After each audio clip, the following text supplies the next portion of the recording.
Hello दोस्तों, स्वागत है आपका हमारे चैनल आरटीए यानी कि राधे टीचिंग अड्डा पर। और दोस्तों, आज ये हमारी क्लास होने वाली है बाल्यावस्था की। इसके पहले की क्लास जो है आपने देखी होगी शैशवावस्था। ठीक है, तो आज हम लोग दूसरी अवस्था देखने वाले हैं जो कि है बाल्यावस्था, और इसको अंग्रेजी में क्या कहा जाता है? चाइल्डहुड कहा जाता है। ठीक है, तो शुरू करते हैं। सबसे पहले इसमें क्या कहता है कि जो शैशवावस्था एवं किशोरावस्था के मध्य की अवस्था बाल्यावस्था कहलाती है। चूंकि यह दूसरी अवस्था है, पहली आपकी शैशवावस्था है, उसके बाद बाल्यावस्था है, फिर किशोरावस्था है। तो वही कह रहा है कि ये जो अवस्था है बाल्यावस्था, यह शैशवावस्था और किशोरावस्था के मध्य की अवस्था कहलाती है। ठीक है, शैशवावस्था पूर्ण करने के पश्चात बालक बाल्यावस्था में प्रवेश करता है। बाल्यावस्था में प्रवेश करने पर बालक का इतना विकास हो चुका होता है कि वह अपने वातावरण की परिस्थितियों से कुछ परिचित सा होने लगता है। ठीक, शैशवावस्था में बालक क्या है कि चीज़ों को जानने का प्रयास करता है, सीखता है। उसमें उस समय इतना चीज़ें नहीं विकसित हो चुकी होती हैं कि वह पहचानने लगे, या लेकिन जैसे जैसे शैशवावस्था में भी उम्र बढ़ती वैसे वैसे वो पहचानने लगता है। और चूंकि बाल्यावस्था की जो हमारी उम्र मानी गई है वह क्या मानी गई? 12 से 18 वर्ष मानी गई है। ठीक है, जब 12 से 18 वर्ष मानी गई तो इस आयु तक आते आते बच्चा काफ़ी हद तक चीज़ों को समझने लगता है, काफ़ी लोगों से परिचित हो जाता है, या काफ़ी सारी चीज़ों से परिचित हो जाता है कि क्या है, कैसे है, और सही है कि गलत है। ठीक है, तो वह काफ़ी जानकारी उसको हो जाती है चीज़ों की। उसके बाद कह रहे हैं कि मनोवैज्ञानिकों ने इस अवस्था को बालक का निर्माणी काल कहा है। ठीक है, मनोवैज्ञानिकों ने क्या कहा है कि इसको जो है बाल्यावस्था को बालकों की निर्माणी काल कहा है। ठीक है, क्योंकि उनका मानना है कि इस अवस्था में बालक विद्यालय जाने लगता है तो काफ़ी चीज़ें सीखने लगता है और काफ़ी चीज़ों का निर्माण करने लगता है, यानी कि उसमें अच्छी और बुरी आदतों का भी निर्माण होने लगता है। और अगर वह अच्छी चीज़ें सीखेगा तो उसका जो है अच्छे व्यक्तित्व का निर्माण होगा, और गलत चीज़ सीखेगा तो गलत व्यक्तित्व का निर्माण होगा। ठीक है, तो वही है इसमें कहा है। उसके बाद कोल और ब्रूस हैं इसमें। ये कोल और ब्रूस जो है काफ़ी इम्पोर्टेंट है। कोल और ब्रूस ने इस अवस्था को जीवन का अनोखा काल कहा है। ये परिभाषा काफ़ी इम्पोर्टेंट है कि कोल एवं ब्रूस के अनुसार बाल्यावस्था को क्या कहा गया है? तो जीवन का अनोखा काल कहा है इन्होंने। ठीक, उसके बाद कहते हैं कि बाल्यावस्था को समझना सबसे कठिन काल है। इनके हिसाब से क्या है कि बाल्यावस्था को समझना कठिन काल है क्योंकि इसमें कई सारी चीज़ें होती हैं। ठीक, उसके बाद क्या है कि इस अवस्था यह अवस्था बालक के व्यक्तित्व निर्माण में महत्वपूर्ण भूमिका अदा करती है। बताए ना अभी कि अगर व्यक्ति अच्छी परिस्थितियों में रहेगा, अच्छी चीज़ें सीखेगा, तो उसके अच्छे व्यक्तित्व का निर्माण होगा। और अगर वह गलत परिवेश में रहा तो क्या होगा कि उसके अंदर कहीं ना कहीं चीज़ों को जो है गलत चीज़ों का विकास होगा। क्योंकि हमारा वातावरण, हमारा पर्यावरण जो है एक काफ़ी प्रभाव डालता है व्यक्तित्व पर या विकास पर। ठीक है, तो ये चीज़ हो गया। उसके बाद क्या है कि यह जो है क्या, इस काल में बालक एवं बालिकाओं में सामाजिक संबंध स्थापित करने की प्रबल भावना दिखाई पड़ती है। ठीक है, चूंकि यह इसमें क्या है कि इस अवस्था को, या यही आगे भी इसको कहा गया है कि इस अवस्था में बालक क्या है, बालक है, बालिका है, विद्यालय जाने लगते हैं, विद्यालय में पढ़ते हैं। तो वहाँ पे क्या है कि विद्यालय वैसे भी कहा गया है कि समाज का लघु रूप है। तो वहाँ पे वह काफ़ी सारे लोगों से मिलता है, और जो है आपस में मित्रता होती है। ठीक है, आपस साथ में खेलते हैं, साथ में पढ़ते हैं, साथ में खाना खाते हैं। तो इससे क्या है कि सामाजिक संबंध बनते हैं, दोस्ती करते हैं एक दूसरे से। तो क्या है कि यह सब सामाजिक संबंधों के अंतर्गत ही आता है। ठीक है, उसके बाद क्या है कि वे अपना अलग अलग समूह बनाते हैं, इसलिए इसे समूह की आयु, टोली की आयु और गैंगेज भी कहा गया है। यह कथन बेहद ही इंपॉर्टेंट है कि समूह की आयु, टोली की आयु या गैंगेज कौन सी अवस्था को कहा गया है? तो उसमें क्या है कि बाल्यावस्था को कहा गया है। इसको याद रखिएगा, ये बहुत ही इंपॉर्टेंट है। ठीक, उसके बाद रॉस महोदय ने कहा बाल्यावस्था को क्या कहा? मिथ्या परिपक्वता का काल कहा है। ठीक है, उन्होंने ये कहा है कि इसमें क्या है कि जो है दूसरी अवस्था मानी गई है, और इसमें बालक ना ही बड़ा होता है ना ही छोटा है होता है, मतलब उसे चीज़ों की जानकारी होती है लेकिन उतना अधिक जानकारी नहीं होती है, या उतना वह स्वतंत्र रूप से विचार नहीं कर पाता है कि क्या मतलब ये वास्तव में सही है कि ये वास्तव में गलत है। तो वहीं पे है कि परिपक्वता तो दिखती है बच्चे के अंदर, या कई बच्चे सो भी करते हैं लेकिन वह जो है क्या है कि पूर्णतया नहीं होती है। तो इसको मिथ्या का मतलब ही होता है झूठा, है ना। तो झूठा ही परिपक्वता का काल इसको कहा गया। उसके बाद क्या है कि बाल्यावस्था वैचारिक क्रिया अवस्था है। इसमें बालक अपनी प्रत्येक क्रिया पर विचार करता है। चूँकि क्या है कि बालक जो है सोचने समझने की उसकी क्षमता आ जाती है, शक्ति आ जाती है, तो वह क्या है कि अब कोई भी कार्य करता है तो उसमें विचार करता है। वह अपनी बुद्धि के अनुसार, जितनी उसकी बुद्धि होगी या जितनी उसकी समझ होगी, उसी के अनुसार वह अपना जो है करता है। ठीक। उसके बाद किलपैट्रिक महोदय हैं। तो किलपैट्रिक ने कहा क्या कि बाल्यावस्था को प्रतिद्वंद्विता का काल माना है। ठीक है, यह इसको भी याद रखिएगा कि प्रतिद्वंद्विता का काल किसने कहा है, तो किसने कहा है, बाल किलपैट्रिक ने कहा है। और किस अवस्था को कहा है, बाल्यावस्था को कहा है। तो इसको भी थोड़ा सा याद रखिएगा। उसके बाद आगे चलते हैं, हम लोग आगे देखते हैं। इसी को क्या है कि विद्यालय की आयु और टोली की आयु भी कहा जाता है। टोली की आयु तो यहीं पे बता दिया गया था कि जो है क्या है कि समूह की आयु, टोली की आयु, गैंग एज। ठीक, लेकिन इसको विद्यालय की आयु भी कहा गया है। क्योंकि ये काफ़ी वर्षों पहले ये चीज़ें लिखी गई हैं, बताई गई हैं, तो उनके हिसाब से, उस समय हिसाब से क्या है कि बाल्यावस्था को। लेकिन आज क्या है, अगर हम लोग देखें अपने आसपास पड़ोस में, परिवेश में देखें, तो बच्चा चाहे बालक हो या बालिका, वह 3 वर्ष, 3.5 वर्ष, 4 वर्ष की अवस्था में ही उसको विद्यालय भेज दिया जाता है। भले वह जो है पढ़ रहा है कि नर्सरी में है या जो है जिस भी क्लास में है, लेकिन पहले क्या था कि इसको 6 से 12 वर्ष यानी कि बाल्यावस्था को ही विद्यालय की आयु कहा जाता था, और यह अभी भी है। ठीक है। उसके बाद क्या है कि इसके आगे हम देखते हैं बाल्यावस्था की विशेषताएं।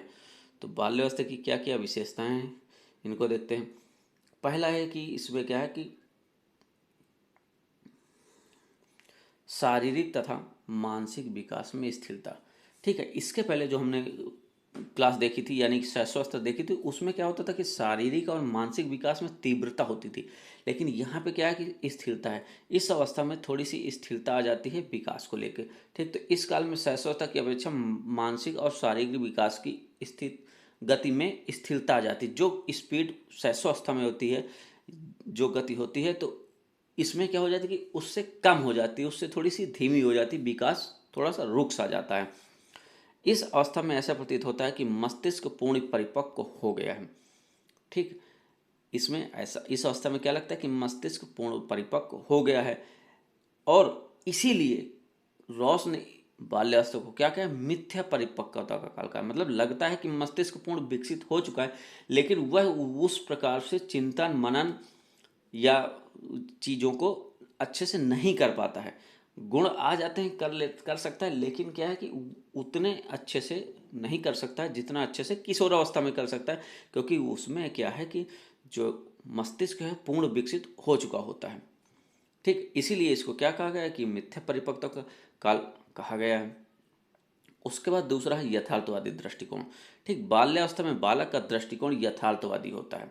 यथार्थवादी का मतलब होता है कि जैसे यथार्थ धर्मवादी, तो यथार्थ मतलब जो सम्मुख है, जो सामने है, जो हमको दिखाई देता है, रियलिस्टिक, रियल मतलब जो हमको रियल दिखाई देता है, सामने दिखाई देता है इस संसार में, आभासी संसार में, मतलब जो सामने है वही यथार्थ है, और उसी को मानने वाले यथार्थवादी होते हैं। तो बच्चा इसमें क्या है कि जैसे पहले उसमें जब शिशु था या शैशव में क्या है कि परियों की कहानियां हैं या और तमाम चीज़ें, या जैसे कह देते थे कि शांत हो जाओ, नहीं अभी भूत आ जाएगा, अभी ये आ जाएगा, अभी वो हो जाएगा। तो अब इसमें क्या है कि अब बच्चा वो समझने लगता है चीज़ें। अब कि भाई ये डरा के रखते थे कि बंद कर, इसको कमरे में बंद कर दो, अभी भूत आ जाएगा फलाना। तो ये अब वह चीज़ें समझने लगा है और वह जानने लगा है कि जो दिखाई देता है वही सही है। उसके बाद कह रहा है कि अब बालक कल्पना जगत से वास्तविक संसार में प्रवेश करने लगता है। ठीक है, शैशवावस्था में क्या था कि बालक कल्पना जगत में सोता रहता था, तो वो कल्पना में ही खोया रहता था, उस सपनों में ही। खोया रहता था। लेकिन इसमें क्या है कि अब वह उसको वास्तविक संसार में वो प्रवेश करने लगता है, अब उसको चीज़ें सामने आती हैं कि जो सामने है, जो इस संसार में वही है, और जो कहानी थी वह कहानियाँ कहीं ना कहीं झूठी थी। ठीक, उसके बाद अगला पॉइंट है इसमें जिज्ञासा की प्रबलता। ठीक है, बाल्यावस्था में जिज्ञासा की प्रबलता के कारण बालक नवीन वातावरण को जानने का प्रयास करता है, उसमें स्मरण करने की शक्ति का भी विकास हो जाता है। ठीक, शैशवावस्था में भी थी कि जिज्ञासा की प्रबलता उसमें भी होती है, क्योंकि बालक उसमें क्या है कि बालक जब जन्म के बाद नई नई चीज़ें देखता है तो उसको जानने की इच्छा होती है। हम लोग भी हैं, अगर हम लोग कहीं घूमने जाते हैं, आसपास इधर उधर कहीं भी घूमने जाते हैं, तो हमें वहाँ की आसपास की जगहों की या चीज़ों की जानकारी करने का बड़ा मन होता है, उत्सुकता होती है। ठीक, तो वैसे ही इसमें भी कि जिज्ञासा की प्रबलता रहती है। बस फर्क ये हो जाता है कि इस अवस्था में, बाल्यावस्था में क्या है कि स्मरण करने की शक्ति का विकास हो जाता है, और शैशवावस्था में उतना विकास नहीं होता है, लेकिन इसमें विकास हो जाता है काफ़ी। ठीक, उसके बाद चलते हैं हम लोग अगले पॉइंट पर। अगला पॉइंट हमारा क्या है कि मानसिक योग्यताओं में वृद्धि। ठीक है, इस काल में मानसिक विकास की तीव्रता के कारण बालक तर्क करना प्रारंभ कर देता है। ठीक है, इसमें क्या है कि जो विकास की गति वह धीमी होती, लेकिन इतना मस्तिष्क का विकास हो चुका होता है कि बालक क्या है, तर्क करना प्रारंभ कर देता है। बालक ये जानने लगता है कि हाँ ये सत्य है, और मतलब ये चीज़ सामने है, या कोई चीज़ बताया जा रहा है कि अभी जैसे कहा जाए उससे इस उम्र में कि ये यहाँ है तो भूत आ जाएगा, नहीं तो वो बच्चा क्या करेगा कि उसको देखने का, उसको समझने का प्रयास करेगा कि वास्तव में भूत है कि ये है, क्योंकि भूत तो हमको दिखाई नहीं दे रहा है, तो वो जानने की कोशिश भी करेगा। ठीक है, तो इसी इसी चीज का तर्क कि कोई कहे समझाएगा तो वो कहेगा नहीं भूत उत नहीं है, कुछ नहीं है ये, और अगर ऐसा है तो उसको देख, उसको समझने का, खोजने का प्रयास करेगा कि क्या है, क्योंकि उसको क्या रियलिस्टिक हो जाता है, वो यथार्थवादी दृष्टिकोण हो जाता है, तो उसको जो सामने दिखेगा वही मानता है वो। ठीक, उसके बाद बाल्यावस्था में प्रत्यक्षीकरण और ध्यान केंद्रित करने की शक्ति का विकास होता है। इस अवस्था में क्या है कि बाल्यावस्था में क्या हो जाता है कि बालक से अगर कोई चीज़ कही जाए कि इस चीज़ का प्रत्यक्षीकरण, सबसे पहले प्रत्यक्षीकरण क्या है कि देखो प्रत्यक्ष और करण, तो प्रत्यक्ष सामने, प्रत्यक्ष का मतलब सामने, और सामने जो चीज़ हमारी उपस्थित कर दी जाए या किसी के माध्यम से कर दी जाए तो वही प्रत्यक्षीकरण कहलाता है। तो इसमें क्या है कि अगर हम बच्चे से कहें या पूछें कि जो है हमें कोई चीज़ जैसे समझनी है या गणित का सवाल है, अगर हमको समझना है तो वो हमको क्या है कि वो समझा देगा। कोई भी क्वेश्चन अगर देंगे हम तो उसको वह पूरा लिखित रूप से समझा देगा, तो ये उस वही क्या है प्रत्यक्षीकरण। या किसी चीज़ के लिए हम कहें कि ये चीज़ कहाँ है कैसे, तो वो ला के सामने उसको प्रस्तुत कर देगा, तो ये हमारा क्या प्रत्यक्षीकरण हो जाएगा। और उसके बाद ध्यान केंद्रित, इसमें क्या है कि वो ध्यान केंद्रित उसके करने की क्षमता का विकास भी काफ़ी हद तक हो जाता है, कि कोई चीज़ का ध्यान मनन करने लगता है, याद करने लगते हैं, जैसे देखे होंगे कि आंखें बंद करके याद करते हैं या मन में याद करते हैं, तो क्या है कि ध्यान केंद्रित करने की क्षमता का विकास हो जाता है। उसके बाद अगला पॉइंट है सामूहिक भावना का विकास। बाल्यावस्था में सहयोग, सहनशीलता आदि गुणों का विकास हो जाने पर बालकों में सामाजिक भावना पनपने लगती है। भाई इस अवस्था में क्या है कि बच्चे हैं या बच्चियां जो भी विद्यालय जाते हैं, तो वहाँ पे विद्यालय में नए नए दोस्त बनाते हैं, उनके साथ उठते हैं, बैठते हैं, खाते हैं, पीते हैं, खेलते हैं, और जो भी कार्य विद्यालय के दिए जाते हैं या विद्यालयों में जो फंक्शन होते हैं उसमें क्या है कि सहभागिता के, सहयोग सहयोग की भावना से काम करते हैं, और जो है भागीदारता होती है, और वहीं से सहनशीलता का गुण भी उनके अंदर विद्यमान होता है या उत्पन्न होता है, कि चीज़ों को समझने का, कि किसी भी चीज़ को लेके कि नहीं, अगर ये चीज़ करने के, अगर किसी चीज़ में कोई जिद्दी है या कुछ वो कर रहा है तो उसको समझाया जाए, तो वहीं से सहनशीलता भी उनके उत्पन्न होती है कि कोई चीज़ों को समझने। ठीक है, उसके बाद ये सब सामाजिक भावना भी पनपने लगती है। भाई जब बच्चे साथ में खेलेंगे, कूदेंगे, पढ़ेंगे, लिखेंगे, तो क्या उनके अंदर एक सामाजिक भावना का भी विकास होगा ही होगा। उसके बाद क्या, इस अवस्था में बालक सामूहिक रुचि खेलों में रुचि लेना प्रारंभ कर देते हैं। क्या करते हैं कि भाई इस अवस्था में जो है सामूहिक खेलों में, वो वैसे भी समूह किया, इसको कहा गया टोली किया, तो वो समूह बना के क्या है कि खेल खेलते हैं, तो और उसमें उनको रुचि है और आनंद भी प्राप्त होता है इसमें। आगे चलते हैं इसके हम लोग। अगला क्या है कि रचनात्मक कार्यों में रुचि। ठीक है, इस अवस्था में क्या हो जाता है कि बाल्यावस्था में रचनात्मक प्रवृत्ति का विकास हो जाता है। इस आयु में लड़के खिलौने जोड़ने लग जाते हैं और लड़कियां गुड़ियां बनाना प्रारंभ कर देती हैं।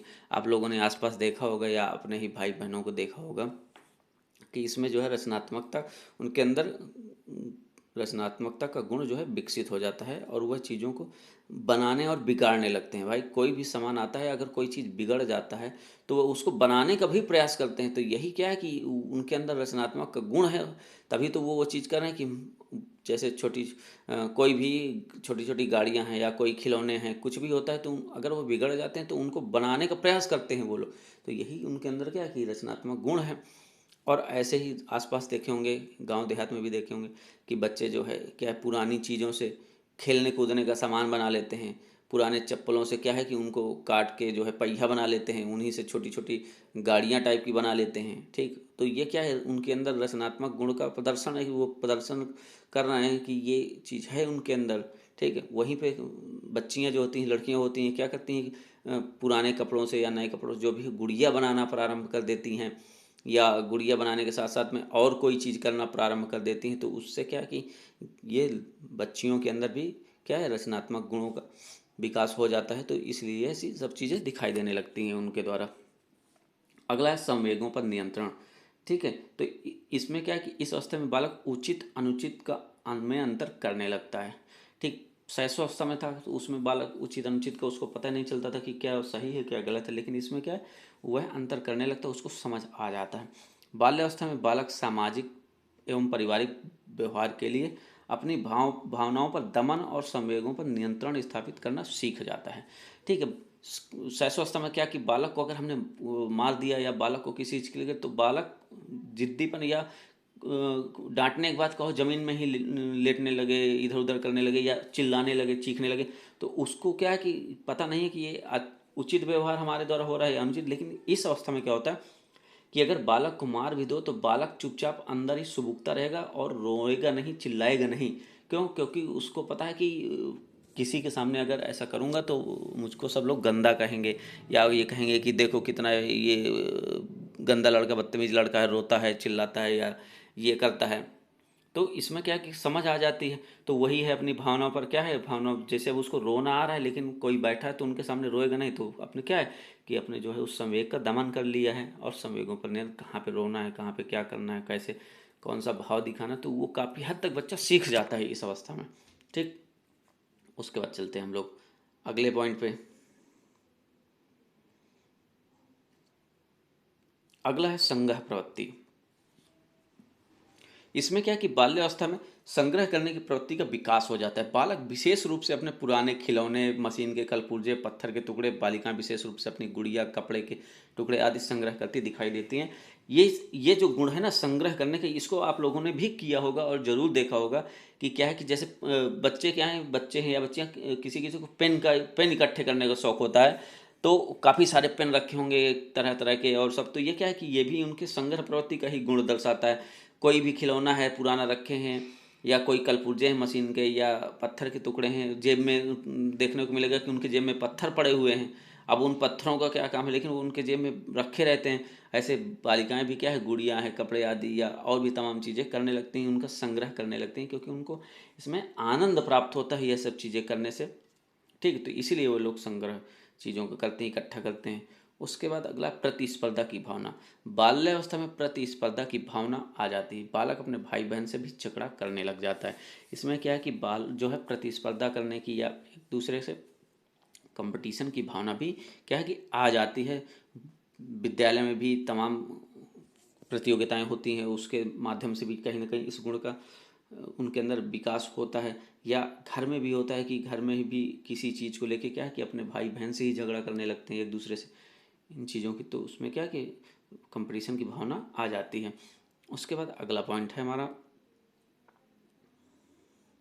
औपचारिक शिक्षा का प्रारंभ। ठीक है, इस अवस्था में बालक की भाषा के विकास के साथ साथ औपचारिक शिक्षा प्रारंभ हो जाती है।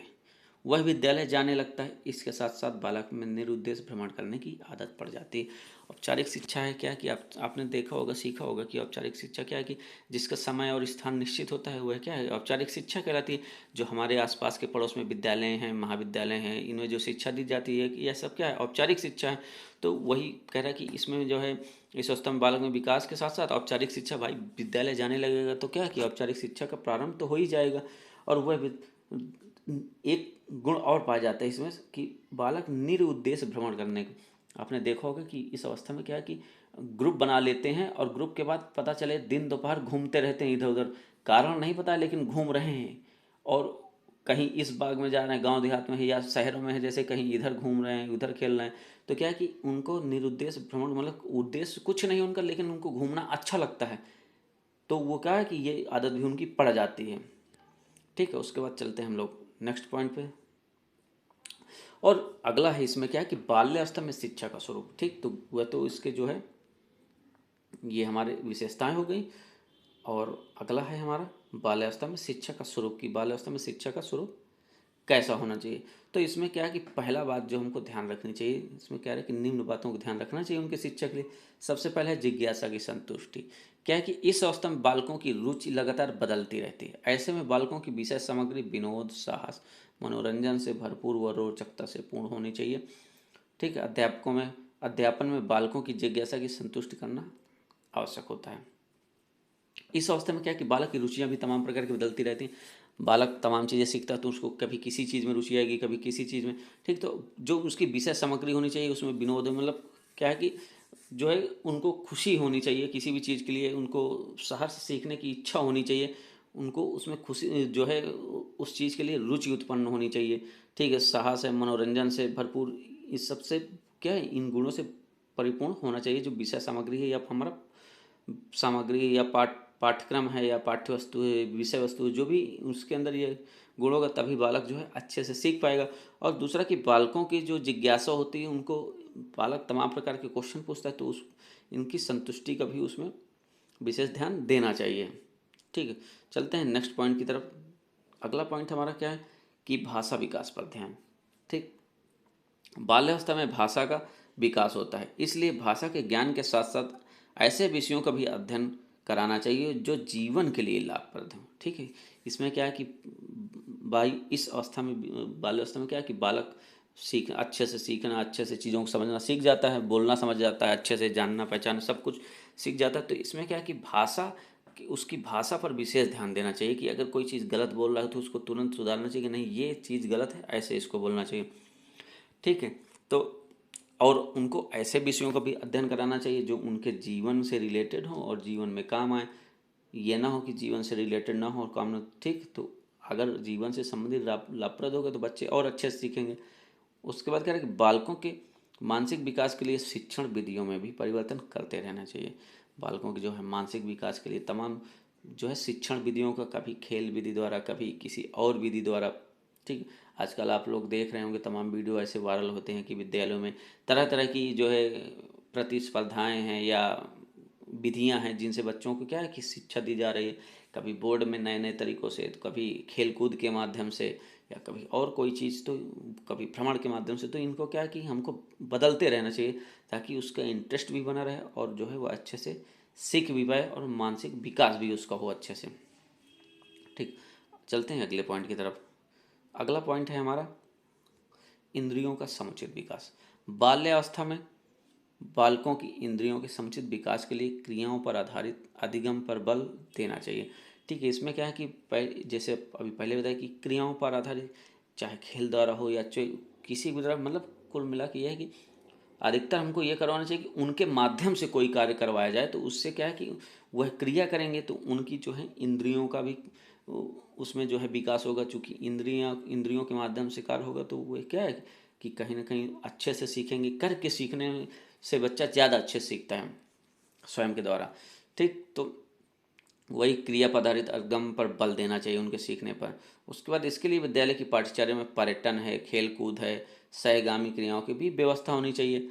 ठीक, इसके लिए क्या है कि विद्यालयों की पाठ्यचर्या में पर्यटन के द्वारा भ्रमण भ्रमण विधि आप लोगों ने सुनी होगी कि पर्यटन उसको जो है अगर कोई चीज़ हम लोग बता रहे हैं तो हम लोगों को क्या कभी कभी उनको वहाँ पे ले जाना चाहिए। कोई चीज़ हम लोग बता रहे हैं, नदी बता रहे हैं, समुद्र बता रहे हैं, तो हमको क्या है कभी कभी उनको वहाँ पर भी ले जाना चाहिए दिखाने के लिए, ताकि क्या है कि उनका जो है ये पर्यटन भी हो जाएगा और जो भ्रमण विधि होती है उसके माध्यम से, क्योंकि बच्चा जब सामने से चीज़ें देखेगा, सामने से करेगा, तो वह ज़्यादा अच्छे से सीखता है। चाहे वह पर्यटन हो, खेलकूद हो या सहगामी क्रिया हो। जो विद्यालय में हमारे समय जो है शिक्षण के साथ साथ या शिक्षक साथ साथ काफ़ी सारी जो है पाठ्य सहगामी क्रियाएँ होती हैं, तो उससे बालक का क्या है कि काफ़ी अच्छा प्रभाव पड़ता है। ठीक है, चलते हम लोग नेक्स्ट पॉइंट की तरफ। अगला है रचनात्मक प्रवृत्ति के विकास पर ध्यान देना। इसमें क्या है कि बालक में पहले ही ये गुण इस अवस्था में प्रदर्शित होता है, तो हमें क्या करना चाहिए कि बाल्यावस्था में बालक कठोर अनुशासन पसंद नहीं करते हैं। ठीक, इसलिए उनकी शिक्षा डांट फटकार की अपेक्षा प्रेम और सहानुभूति पर आधारित होनी चाहिए। क्या कि बालक को कोई भी हो, बालक जैसे ही बड़ा होता है बालक धीरे धीरे, तो क्या कि अनुशासन पसंद नहीं करते हैं। बहुत ज़्यादा उनको डांटते हैं तो उनको बुरा लगता है उन चीज़ें। ठीक है, तो उनके साथ प्रेम और सहानुभूति पूर्वक व्यवहार करना चाहिए। और उस उसमें क्या है कि बालकों के रचनात्मक कार्य करने की प्रवृत्ति को भी बल मिलेगा। ठीक है, अगर कोई चीज़ बच्चा कर रहा है तो उसमें हमको एकदम से डांटना फटकारना नहीं, पहले हमको समझना चाहिए कि वो क्यों कर रहा है, किस लिए कर रहा है। क्योंकि आजकल क्या है कि सब लोग बस ये ध्यान दे रहे हैं कि नहीं ये करना है वो करना है, बालकों के ऊपर ध्यान नहीं देना कि बालिकाएं क्या चाहते हैं। तो हमको उनकी रचनात्मक प्रवृत्ति पर, उनकी इच्छाओं पर भी ध्यान देना चाहिए और उनसे जो है सहानुभूतिपूर्वक व्यवहार भी करना चाहिए। ठीक है, अतः इस आयु में खेलों एवं रचनात्मक कार्यों के माध्यम से शिक्षा दी जानी चाहिए। यह बार बार शब्द आता है कि खेलों के माध्यम से या रचनात्मक कार्यों के माध्यम से क्या है शिक्षा देनी चाहिए, तभी उनका जो है रचनात्मक प्रवृत्ति का या उनका जो है शारीरिक, मानसिक, नैतिक, चारित्रिक सभी प्रकार के विकास होंगे। उसके बाद हमारा अगला पॉइंट है, चलते हैं अगले पॉइंट में।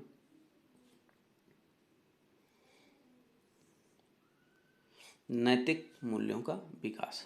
ठीक है, बाल्यावस्था में बालक नैतिक एवं अनैतिक में भेद करना सीख जाता है। व्यक्तित्व निर्माण के लिए बालकों को उचित मूल्यों पर आधारित नैतिक शिक्षा प्रदान करनी चाहिए। कार्ल सनिक के अनुसार मनोरंजन से भरपूर आनंद का अनुभव कराने वाली सरल कहानियों के माध्यम से नैतिक शिक्षा देनी चाहिए। ठीक है, पहले ही बताया कि इस अवस्था में क्या है कि बालक हमारा नैतिक और अनैतिक मतलब उचित और अनुचित में भेद करना सीख जाता है। तो उनके व्यक्तित्व के निर्माण के लिए हमें क्या है उचित मूल्यों पर आधारित नैतिक शिक्षा उनको देनी चाहिए। उनके सामने जो है ईमानदारी है और साहस है, तमाम ऐसे इससे भरपूर कहानियाँ के माध्यम से हमको उनको शिक्षा देनी चाहिए। ठीक है, ताकि उनका अच्छे से विकास हो सके। और इससे एक ये भी है कि उनके अंदर रुचि बनी रहेगी उस विषय को लेकर, और रुचि अगर किसी विषय में बनी रहेगी तो वह अच्छे से सीखते हैं। तो हमें इन सब चीज़ों का ध्यान देना चाहिए। उसके बाद हम लोग चलते हैं नेक्स्ट पॉइंट की ओर। अगला है संचय की प्रवृत्ति को प्रोत्साहित करना। ठीक, इन इसमें पहले ही अभी विशेषताओं में बताया कि संचय की प्रवृत्ति इसमें होती है। तो क्या है कि बालकों में संग्रह करने की प्रवृत्ति तो पाई जाती है, लेकिन ये जो प्रवृत्ति पाई जाती है इसको हमें थोड़ा से फोल्ड करना है, मोड़ना है। क्या है कि इस कारण शिक्षा प्रदान करते समय बच्चों को ज्ञान के संचय, जो वस्तुएं या तमाम प्रकार की चीज़ों का संग्रह करते हैं, तो उनको हमें समझाना है कि हमको ज्ञान के संचय और धन की बचत, मतलब ज्ञान के संचय के लिए उनको प्रोत्साहित करना है और धन की बचत के लिए भी उनको प्रोत्साहित करना है कि अगर आप ज्ञान का संचय करेंगे तो आप जो है आपके लिए ज़्यादा अच्छा होगा। ऐसी सब चीज़ों को उसको जो है सिखाना चाहिए। ठीक है, और प्रोत्साहित भी करना चाहिए। उसके बाद चलते हैं नेक्स्ट पॉइंट की ओर। नेक्स्ट पॉइंट है हमारा सामूहिक प्रवृत्ति की संतुष्टि। ठीक है, इस अवस्था के बालकों में समूह में रहने की प्रवृत्ति देखी गई है। सामूहिक भावना के विकास के लिए विद्यालय में बाल सभा, सामूहिक खेल, सामुदायिक कार्यों का आयोजन करना चाहिए। आप लोग देखे होंगे कि विद्यालय में आजकल बाल सभा है, सामूहिक खेल है या सामुदायिक कार्यों का आयोजन होता है। तो क्या है कि इससे क्या है कि समूह की भावना बढ़ती है, उनके अंदर सामाजिकता बढ़ती है और सामाजिक संबंध भी उनके अंदर मजबूत होते हैं एक दूसरे को लेकर, और काफ़ी कुछ चीज़ें उनको सीखने को मिलती हैं। ठीक है, उसके बाद अगला पॉइंट है संवेगात्मक विकास पर ध्यान। बाल्यावस्था में जीवन के अनेक पक्षों से संबंधित पहलुओं में परिवर्तन आता है। मानसिक और संवेगात्मक विकास के लिए उनके संवेगों पर नियंत्रण की अपेक्षा प्रदर्शन पर बल देना चाहिए। ठीक है, इस अवस्था में क्या कि जो है तमाम चीज़ों में परिवर्तन होता है और कई सारे संवेगों पर वह लोग नियंत्रण करना भी सीखते हैं, उनको प्रदर्शित करना भी सीखते हैं। मतलब कहाँ पे हमको कौन सा गुण प्रदर्शित करना, ये चीज़ उनको अच्छे से समझ में आ जाती है। तो वही कह रहा है कि उनके संवेगों पर नियंत्रण न करवा के उन अपेक्षा प्रदर्शन पर बल देना चाहिए उनके, कि भाई कोई भी चीज़ है कि मारनी नहीं चाहिए, जैसी इच्छा है नहीं मारनी चाहिए, या कोई भी गुण है तो उसके गुण को जो है हमें क्या है कि अब देखना चाहिए पहले, कि ऐसा नहीं है कि हम लोग उनके गुणों का दमन करें। तो ये सब चीज़ें हैं, और उनके संवेगात्मक विकास और विशेष मतलब विशेष ध्यान देना चाहिए, बल देना चाहिए। ठीक है, चलते हैं नेक्स्ट पॉइंट की ओर। अगला पॉइंट है सामाजिक गुणों का विकास। ठीक है, सामाजिक गुणों का विकास है तो बालकों में अनुशासन, सहयोग, स्वास्थ्य, प्रतिस्पर्धा जैसे सामाजिक गुणों के विकास के लिए सामाजिक शिक्षा का प्रावधान करना ही चाहिए, कि विद्यालय में हो या हम विद्यालय में हो या घर परिवार में हो या कहीं भी समाज में, तो क्या कि बच्चों के सामाजिक गुणों को विकास करने के लिए विशेष चीज़ों का ध्यान देना चाहिए। उनमें जैसे अनुशासन है, उनको सिखाना चाहिए कि ये अनुशासन है। ठीक है, कठोर अनुशासन नहीं, उनको ऐसे अनुशासन उनके अंदर डालना चाहिए कि वह स्वयं से अनुशासित रहें, ना कि कोई उनको अनुशासित करे या उन पर पाबंदी लगाए। ठीक है, तो उनको ऐसे गुण उनके ऊपर मतलब उनके अंदर डालने चाहिए कि वो स्वयं से अनुशासित रहें, और एक दूसरे का सहयोग की भावना रखें। स्वस्थ प्रतिस्पर्धा जैसे विद्यालयों में होता है, या घरों में भी कई बार हम लोग छोटी छोटी चीज़ों में कोई ना कोई कंपटीशन करवाते हैं, तो क्या है कि स्वस्थ होना चाहिए प्रतिस्पर्धा, मतलब जायज़ होनी चाहिए। ऐसा ना हो कि पता चले कि वही कोई किसी प्रकार की गलत तरीके से प्रतिस्पर्धा कर रहा है। जैसे कक्षा में कहा गया कि जो बच्चा टॉप आएगा, पहले नंबर पे आएगा, उसको इनाम दिया जाएगा, तो उसमें यह ना हो कि बच्चा चीटिंग करके आ रहा है। तो इन सब चीज़ों का भी हमें ध्यान देना चाहिए। ठीक है, और भी जो भी है सामाजिक गुणों के विकास के लिए हमें को ध्यान देना चाहिए, उनकी सामाजिक शिक्षा पर भी ध्यान देना चाहिए भाई। चूँकि हमारे घरों के माध्यम से हो सकता है, मतलब घर परिवार में या फिर विद्यालय, तो इन सब चीज़ों को ध्यान देना चाहिए, घर परिवार को, विद्यालय को। ठीक है, तो इस वीडियो में हमारा बस यहीं तक। उसके बाद हम लोग मिलते हैं नेक्स्ट वीडियो में। तो आप लोग हमारे चैनल पर पहली बार आए हों तो हमारे चैनल को सब्सक्राइब कर लीजिएगा। ठीक है, अपने दोस्तों, भाइयों, बहनों के साथ शेयर कर लीजिएगा, और हमारे वीडियो को लाइक कर लीजिएगा। ठीक, तो वीडियो आपको कैसा लगा ज़रूर बताइएगा, और जो भी आपके आसपास डीएलएड वाले हैं प्रथम सेमेस्टर, उनके पास शेयर कर दीजिएगा, तो उनका भी काम हो जाएगा। और थोड़ा सा हमारे जो है, जितना अधिक शेयर करेंगे, जितना अधिक लोगों तक पहुंचेगा, तो हमको भी एक मोटिवेशन मिलेगी। ठीक है, तो इस वीडियो में बस हम लोग यहीं तक रखते हैं, मिलते हैं फिर किसी नेक्स्ट वीडियो में। तब तक के लिए जय हिंद, जय भारत।